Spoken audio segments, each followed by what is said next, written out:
जय हिंद, वंदे मातरम। दोस्तों, स्वागत है आप सभी का हमारे वीडियो चैनल सक्सेस क्लासेस 3.0 में। आज ब्रह्मास्त्र बैच में आप सभी का दिल से स्वागत है। तो दोस्तों, आपका बोर्ड एग्जाम नज़दीक है, ठीक है। तो उसी को नज़र में रखते हुए आपके सामने हम समाज की मोस्ट इंपॉर्टेंट क्लास लेके आए हैं, जो कि आपके पेपर में आने वाला सवाल होगा, ठीक है। तो चलिए हम समाज के बारे में जान लेते हैं, समाज कहते किसे हैं। तो समाज क्या होता है कि दो या दो से अधिक सार्थक शब्दों के मेल से ही बने नए शब्द को क्या कहते हैं? समास कहते हैं। दो या दो से अधिक सार्थक शब्दों के मेल से बने नए शब्द को क्या कहते हैं? समास कहते हैं। आइए, समास। समास दो या दो से अधिक, दो से अधिक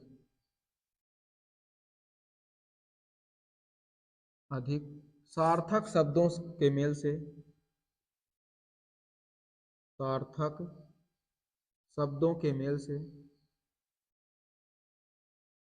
शब्दों के मेल से, मेल से बने नए शब्द को, नए शब्द को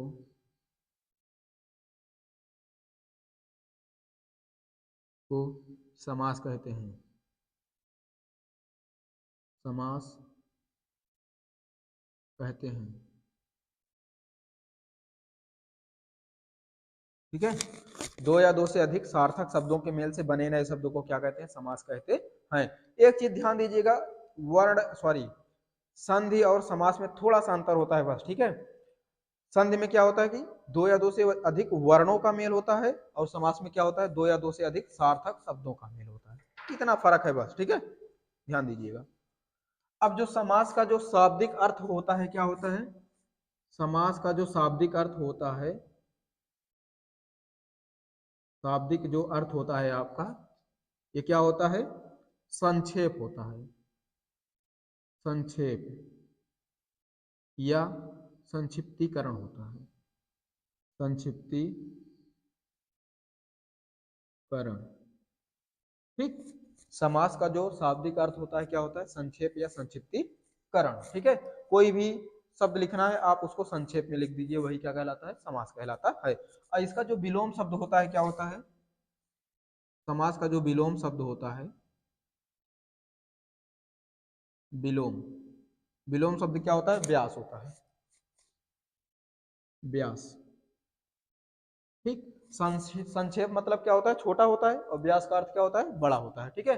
अर्थात जो जिसको विस्तृत रूप में लिखा जाए, वह क्या कहलाता है? व्यास कहलाता है, ठीक है। आइए, अब जान लेते हैं कि समास कितने प्रकार के होते हैं।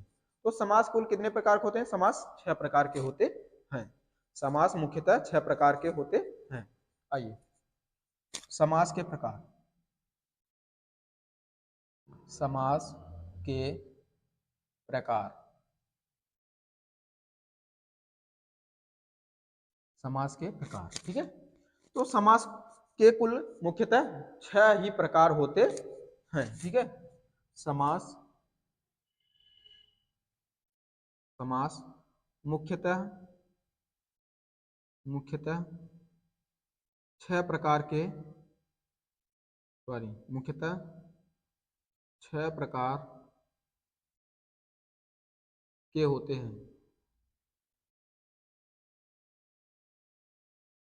ठीक। समास जो होते हैं वह मुख्यतः 6 प्रकार के होते हैं। आइए जान लेते हैं एक एक को, ठीक है। पहला, अव्ययी भाव समास। अव्ययी भाव समास, ठीक। दूसरा, तत्पुरुष समास। तत्पुरुष समास। तीसरा, द्विगु समास। द्विगु समास। चौथा है आपका द्वंद्व समास। द्वंद्व समास।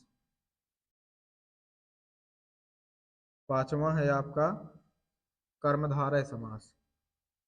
पांचवा कर्मधारय।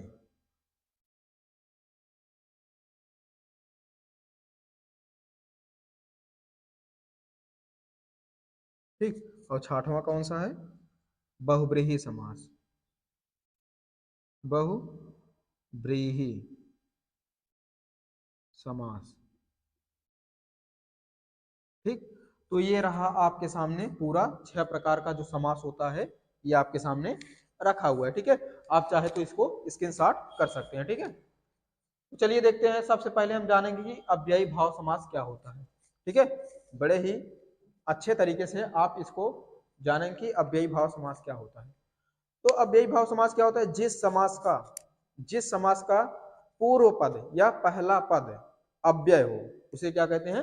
अव्ययी भाव समास कहते हैं। ठीक है, जिस समास का पहला पद अव्यय हो वही क्या कहलाता है? अव्ययी भाव समास कहलाता है। ठीक, तो सबसे पहले जान लेंगे हम अव्ययी भाव समास। ठीक है, जिस समास का जिस समास का पहला पद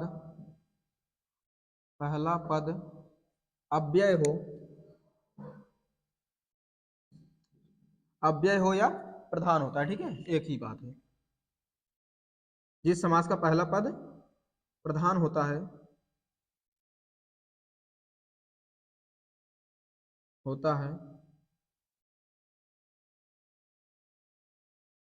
अव्ययी भाव समास कहलाता है। अव्ययी भाव समास कहलाता है।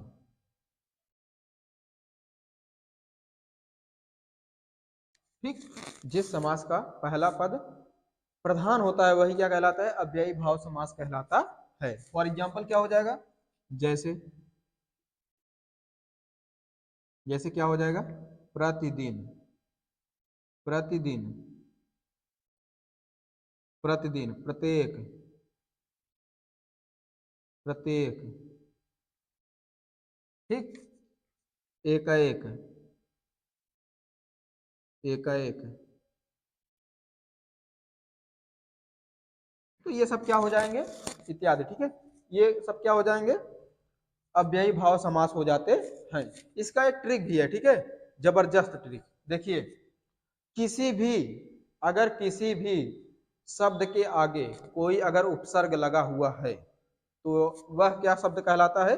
अव्ययी भाव समास के अंतर्गत आता है। ठीक है, अगर किसी भी शब्द के आगे कोई उपसर्ग लगा है तो वो शब्द क्या होता है? अव्ययी भाव समास होता है। जैसे प्रतिदिन है ना, इसको अगर आप संधि विच्छेद इसका करेंगे, इसको तोड़ेंगे तो क्या हो जाएगा? प्रति अलग हो जाएगा प्लस दिन। तो देखिए, दिन एक शब्द है। ठीक है, दिन के आगे क्या लगा है? उपसर्ग, प्रति लगा है ना। तो दुनिया का ध्यान दीजिएगा, दुनिया का अगर कोई भी उपसर्ग वाला शब्द है तो वह अव्ययी भाव समास के अंतर्गत आता है। ध्यान दीजिएगा। ठीक है, अगर इसका संधि विच्छेद करेंगे तो क्या हो जाएगा? प्रतिधन एक, प्रतिधन एक, प्रतिधन एक बराबर प्रत्येक। तो एक के आगे देखिए क्या लगा है? प्रति लगा है, उपसर्ग। ठीक, तो ये क्या हो जाएगा? अव्ययी भाव समास के अंतर्गत आएगा। एकाएक में देख लीजिए, एक धन एक, एक धन एक। तो एक के आगे क्या लगा है? एक लगा है, ये भी क्या हो जाएगा? अव्ययी भाव समास के अंतर्गत आएगा। ठीक है, ध्यान दीजिएगा अच्छे से। ठीक है, तो आप इसका चाहे स्क्रीनशॉट ले सकते हैं या फिर आप कॉपीराइट करते रहिए। ठीक है, चलिए अब हम जान लेते हैं कि तत्पुरुष समास क्या होता है। तो तत्पुरुष समास क्या होता है? जिस समास का उत्तर पद प्रधान होता है वही क्या कहलाता है? तत्पुरुष समास कहलाता है। जिस समास का उत्तर पद प्रधान होता है वही क्या कहलाता है? तत्पुरुष समास कहलाता है। आइए, जिस समास का जिस समास का उत्तर पद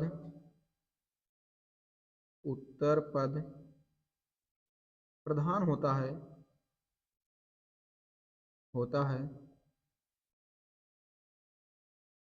होता है तत्पुरुष समास कहलाता है।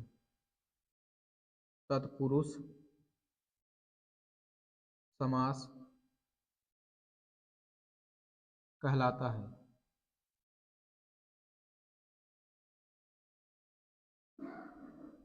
ठीक, तो तत्पुरुष समास क्या होता है? जिस समास का उत्तर पद प्रधान होता है वही क्या कहलाता है?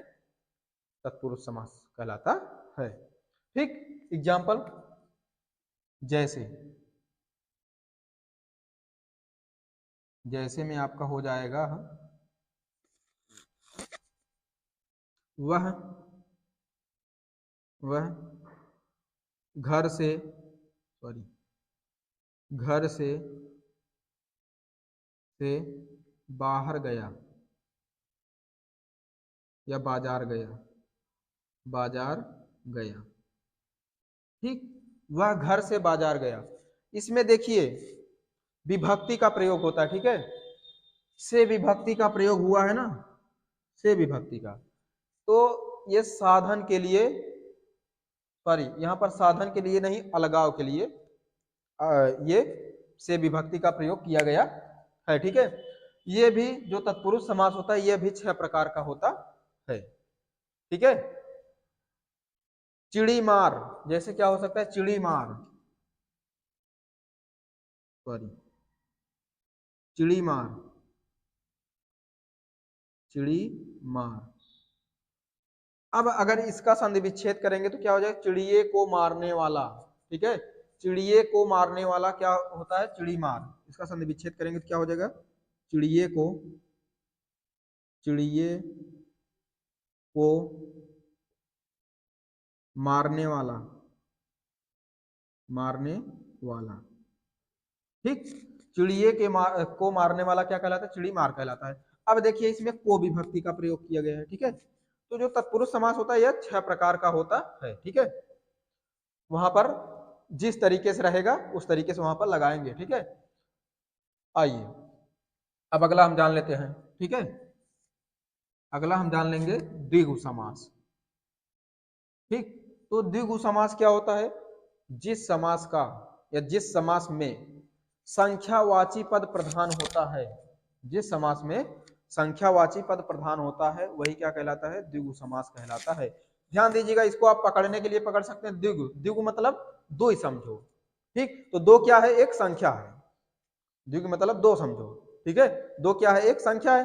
तो संख्या आ गई ना, तो वही संख्यावाची वाला पद क्या होता है? प्रधान होता है, तो वही क्या कहलाता है? द्विगु समास कहलाता है। ठीक, आइए, जिस समास का, जिस समास में संख्यावाची पद, संख्यावाची पद प्रधान होता है, प्रधान होता है उसे, या फिर द्विगु समास कहलाता है। द्विगु समास कहलाता है,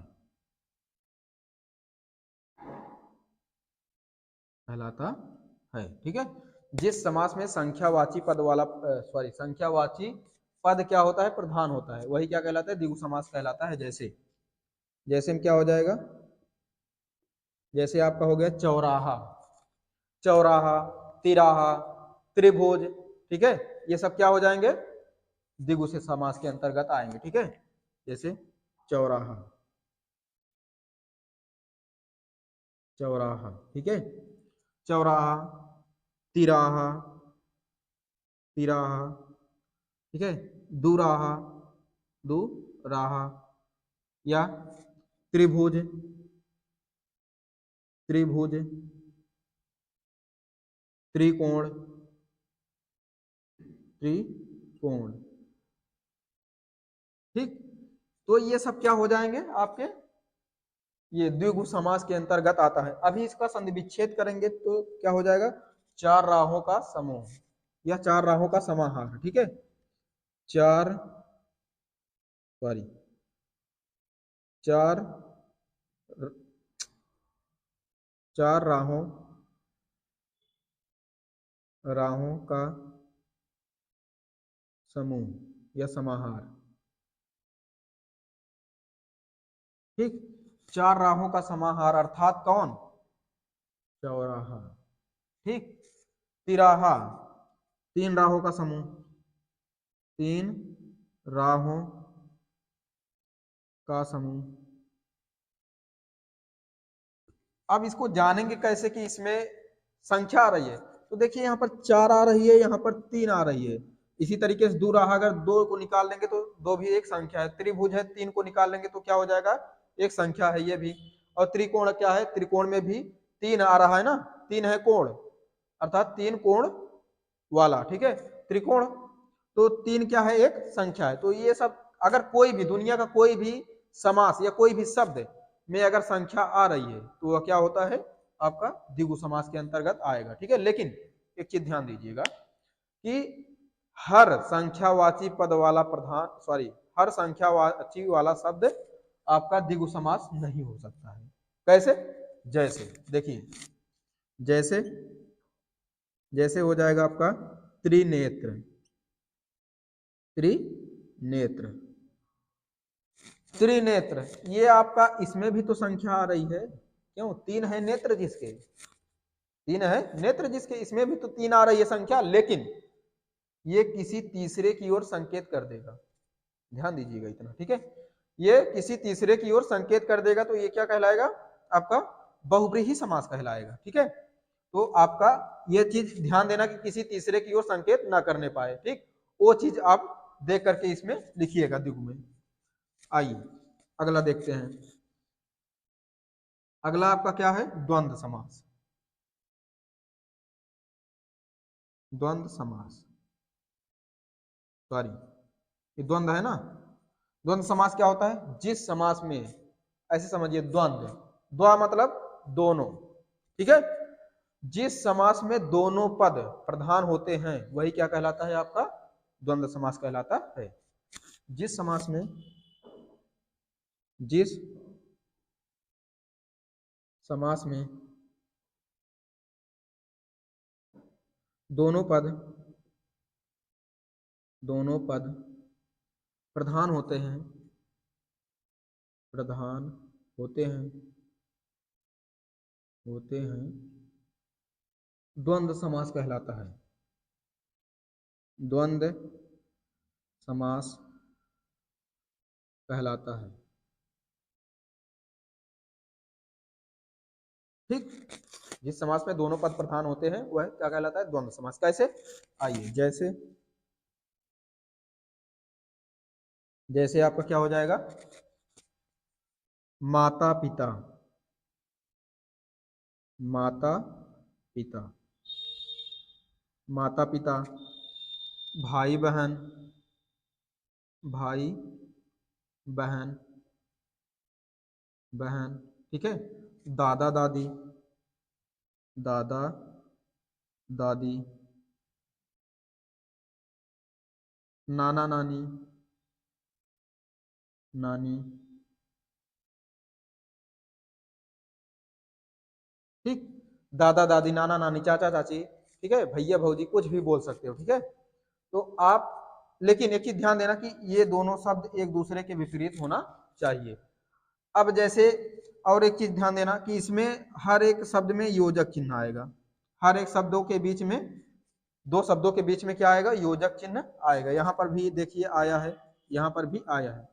योजक चिन्ह के साथ साथ ये दोनों शब्द आपस में विपरीत होने चाहिए। जैसे माता और पिता, माता पिता के बीच में योजक चिन्ह आएगा। ठीक, अब एक चीज ध्यान दीजिएगा, इसको ऐसे भी बोल सकते हैं, जिस समास में, जिस शब्द में योजक चिन्ह लग जाए वह क्या कहलाता है? वह आपका द्वंद्व समास होता है। लेकिन ऐसा नहीं बोलना है।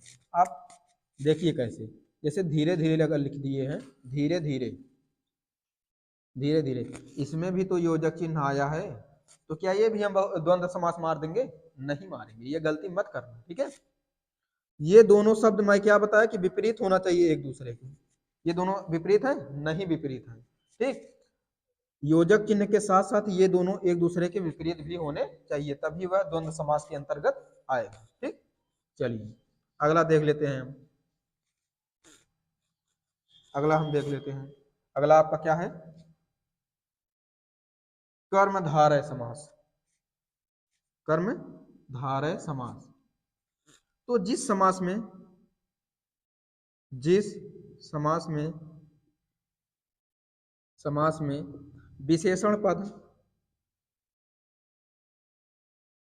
विशेषण पद प्रधान होता है कर्मधारय समास कहलाता है। कर्मधारय समास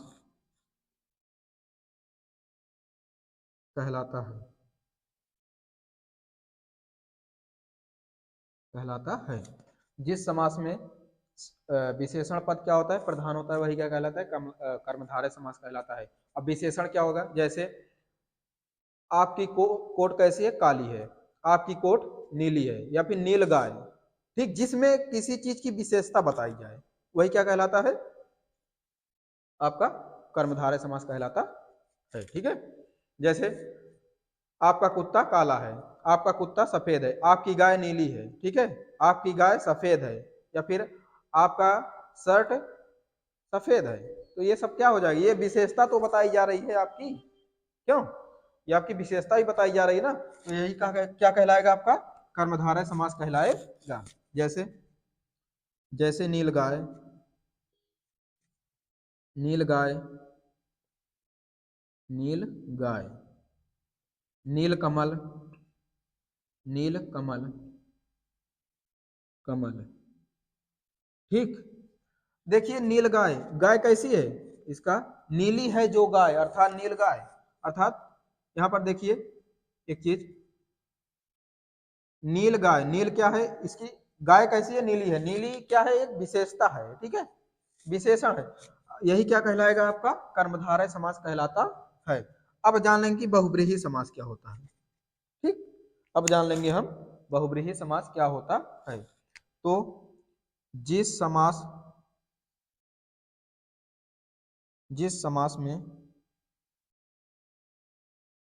समास में कोई भी पद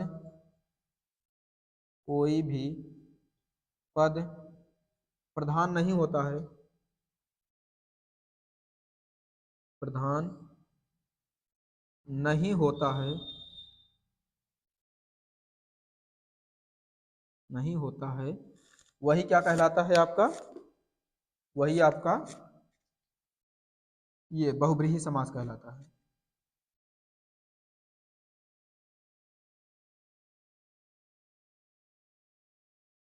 समास कहलाता है,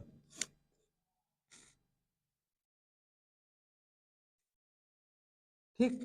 जिस समास में कोई भी पद प्रधान नहीं होता है उसे क्या कहते हैं, बहुब्रीहि समास कहते हैं। एक चीज और ध्यान देना, कोई भी पद प्रधान नहीं होता है, लेकिन कोई भी पद प्रधान तो नहीं होता है, बल्कि क्या होते हैं, दोनों पद मिलकर किसी तीसरे की ओर संकेत कर देते हैं, ठीक है, या इशारा कर देते हैं।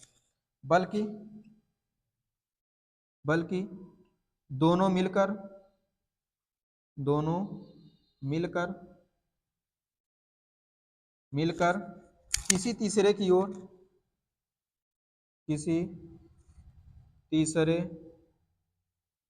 की ओर संकेत करते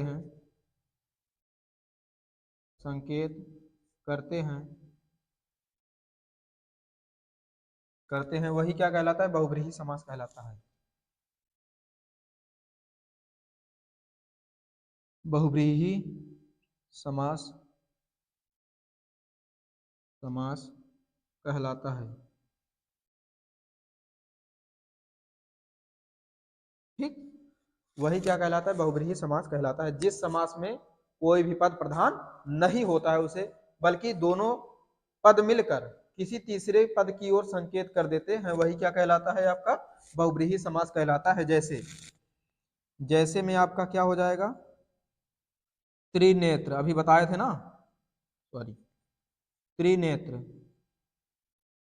त्रिनेत्र, नेत्र, ठीक है। और क्या हो जाएगा, त्रिनेत्र, नीलकंठ, नीलकंठ, पीतांबर, पीतांबर, पीतांबर, ठीक है। ध्यान दीजिएगा, आदि। त्रिनेत्र, नेत्र के आगे त्रि लगा है। यहां पर आप भ्रमित मत होइएगा कि आप द्विगु पे मार दें, ठीक है, ये गलती मत करना।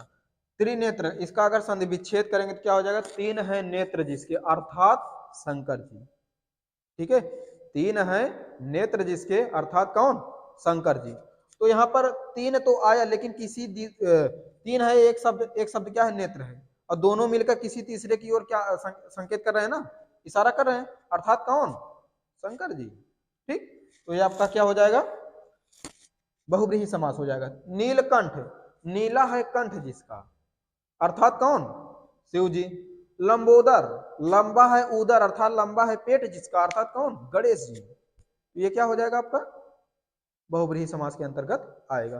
पीतांबर है, पीला है वस्त्र जिसका, अर्थात कौन, कृष्ण जी, ठीक, अर्थात कौन, श्री कृष्ण जी। तो ये सब क्या हो जाएंगे, आपके बहुब्रीहि समास हो जाएंगे, ठीक है। आप इसका स्क्रीनशॉट लीजिए एक बार।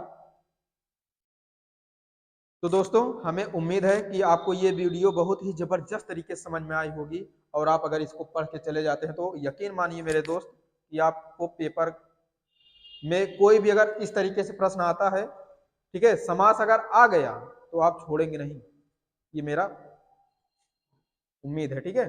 तो दोस्तों, अगर आपको वीडियो पसंद आई है तो लाइक करिए, सब्सक्राइब करिए, और मिलते हैं इसी तरीके से अगले वीडियो में। जय हिंद, जय भारत, धन्यवाद।